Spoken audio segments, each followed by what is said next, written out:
បងប្អូនទាំងអស់គ្នាថ្ងៃនេះខ្ញុំនឹងនាំអារម្មណ៍បងប្អូនទាំងអស់គ្នាមកទស្សនាវត្តមួយកន្លែងដែលស្ថិតនៅខេត្តកំពង់ចាមដែលមានឈ្មោះថាវត្តគុហាគង្គាឬក៏គេហៅថាវត្តព្រះអង្គុកបន្តិចទៀតនេះនាងខ្ញុំនឹងនាំអារម្មណ៍បងប្អូនទៅមើលវត្តទាំងអស់គ្នាបងប្អូននេះគឺជាសកម្មភាពដែលនាងខ្ញុំរៀបរាប់ពីកន្លែងដែល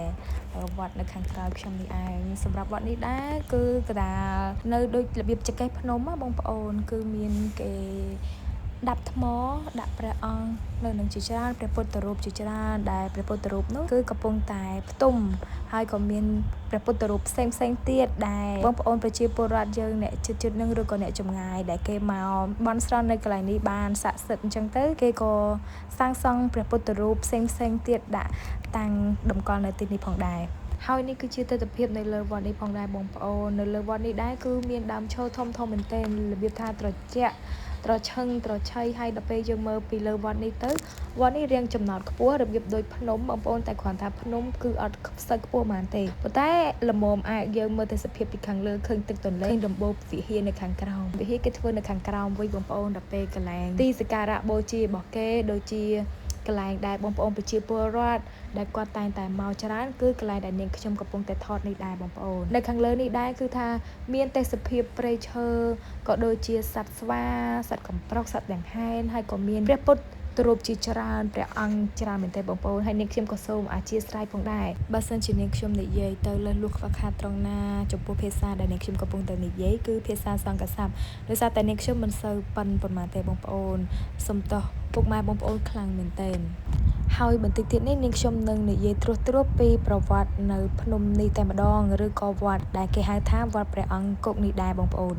វត្តព្រះអង្គុកគឺស្ថិតនៅប៉យនៃភ្នំព្រៃសង្កែក្នុងភូមិព្រៃសង្កែលិចឃុំពីមកោះស្នាស្រុកស្ទឹងត្រង់សម្រាប់បងប្អូនប្រជាពលរដ្ឋនៅតំបន់នេះគឺបានជឿទៅលើបារមីនៃព្រះអង្គុកខ្លាំងណាស់ហើយនេះដែរគឺជាទេសភាពនៅលើភ្នំណាបងប្អូនហើយនាងខ្ញុំកំពុងតែថតសត្វដង្ហែនឬក៏សត្វឆ្ដេចបងប្អូនវាទុំលើដើមឈើហើយសម្រាប់វត្តនេះដែរគឺលក្ខណៈពិសេសគឺជាកន្លែងដែលគេជឿថាមានបារមីខ្លាំងពូកែនិងជាកន្លែងសម្រាប់គោរពបូជាប្រចាំតំបន់វត្តព្រះអង្គុកគឺមានឈ្មោះផ្លូវការថាវត្តគុហាគង្គាគឺជាទីសក្ការៈបូជានិងជាតំបន់ទេសចរបែបធម្មជាតិដ៏ទាក់ទាញមួយហើយសម្រាប់អាសយដ្ឋានគឺស្ថិតនៅភូមិព្រៃសង្កែលិចឃុំពីមកោះស្នាស្រុកស្ទឹងត្រង់ខេត្តកំពង់ចាមទីតាំងនេះគឺស្ថិតនៅជាប់ដងទន្លេមេគង្គដែលផ្ដល់នូវខ្យល់អាកាសបរិសុទ្ធនិងទេសភាពជាប់មាត់ទន្លេយ៉ាងស្រស់ស្អាតកំពុងតែថតក៏មានបងប្រុសម្នាក់គាត់បានយកសធរដងមកថ្វាយដែរបងប្អូនហើយនៅលើព្រំនេះដែរក៏មានសត្វស្វាហើយនិងសត្វព្រៃជាច្រើនស្ថិតនៅចង្កេះភ្នំវត្តព្រះអង្គុកនេះផងដែរនេះខ្ញុំរៀងហៅខុសបន្តិចដោយសារតែខ្ញុំមិនមែនជាអ្នកនៅតំបន់នេះបើយើងនិយាយអំពីជំនឿនៅក្នុងប្រទេសកម្ពុជាយើងគឺនៅតែមានអបិយជំនឿជឿទៅលើបារមីផងដែរហើយសម្រាប់វត្តព្រះអង្គុកនេះផងដែរគឺមានជឿថាការមកបន់ស្រន់នៅទីនេះនឹងទទួលបានសម្រេចដោយបំណងជាពិសេសគឺសុំសេចក្តីសុខឬសុំបុត្រធីតាហើយទីតាំងនេះគឺត្រូវបានពុទ្ធបរិស័ទរួមគ្នាកសាងទីអារាមដើម្បីគោរពបូជានិងសម្រាប់ព្រះសង្ឃគង់នៅហើយពុកម៉ែបងប្អូនអាចធ្វើដំណើរទៅតាមផ្លូវជាតិឆ្ពោះទៅស្រុកស្ទឹងត្រង់រួចបន្តទៅកាន់ឃុំពីមកោះស្នាផ្លូវទៅកាន់ទីនោះគឺមានទេសភាពស្រុកស្រែចម្ការតាមដងទន្លេគួរឲ្យចង់ទស្សនាផងដែរកន្លែងដែលនាងខ្ញុំឈួរថតនេះគឺជាកន្លែងដែលយើងអាចធ្វើដំណើរថ្មើរជើងបានហើយសម្រាប់ទេសភាពនៅខាងមុខគឺពិតជាស្រស់ស្អាតមែនទែនឃើញនាងខ្ញុំកំពុងតែដើរទៅបង្ហាញបងប្អូនទស្សនាមើលនៅទីនេះគឺជាប់នឹងទន្លេមេគង្គប៉ុន្តែខែដែលនាងខ្ញុំទៅនេះគឺអត់សូវមានមនុស្សទេ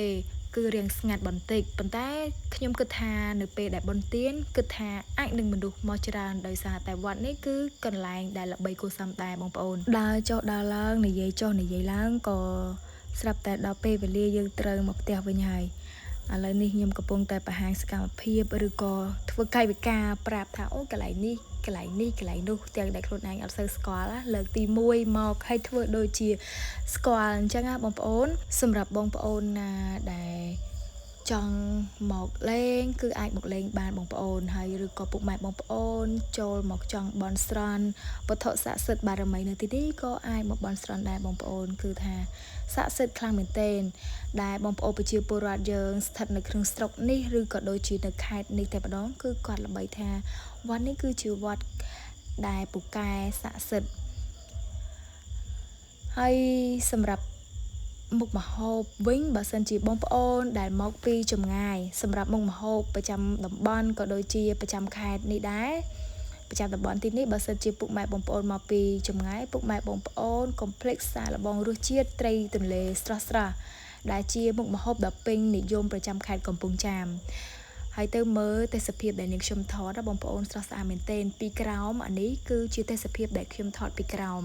ហើយទៅក៏ថតជាប់ទៅនឹងបាក់សាបាក់សីទឹកទន្លេព្រៃព្រឹក្សាហើយចេះតែថតទៅបងប្អូនស៊ុំចុះស៊ុំឡើងទៅមិនដឹងថាថតអីព្រោះអីក៏បន្តិចទៀតនេះខ្ញុំនឹងធ្វើដំណើរទៅផ្ទះវិញហើយនេះគឺជាតាមផ្លូវដែលយើងត្រូវឡើងអានេះមិនមែនចុះទេណាបងប្អូនអានឹងឡើងទៅវិញដល់ពេលចុះមកខ្ញុំអត់បានថតហើយខ្ញុំក៏ធ្វើដំណើរមកផ្ទះវិញដែរបានថតទេសភាពព្រៃឲ្យពុកម៉ែបងប្អូនទស្សនាមើលហើយទៅបន្តិចទៀតហ្នឹង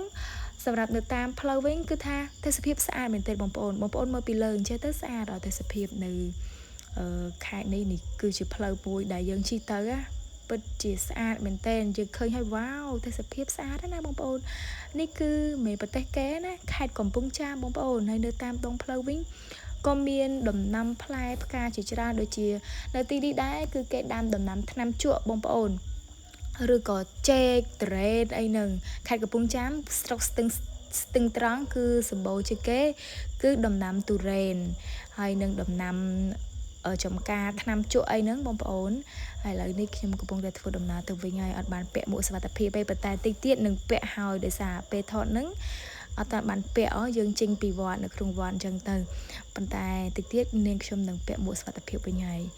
ផ្អៀងចុះផ្អៀងឡើងថតចុះថតឡើងហ្នឹង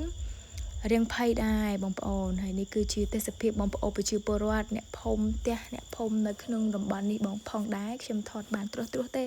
ហើយតិចទៀតទៅនឹងដល់ពេលវេលាដែលត្រូវចប់ហើយនាងខ្ញុំក៏សូមជម្រាបលាបងប្អូនតែប៉ុណ្ណេះបាយបាយ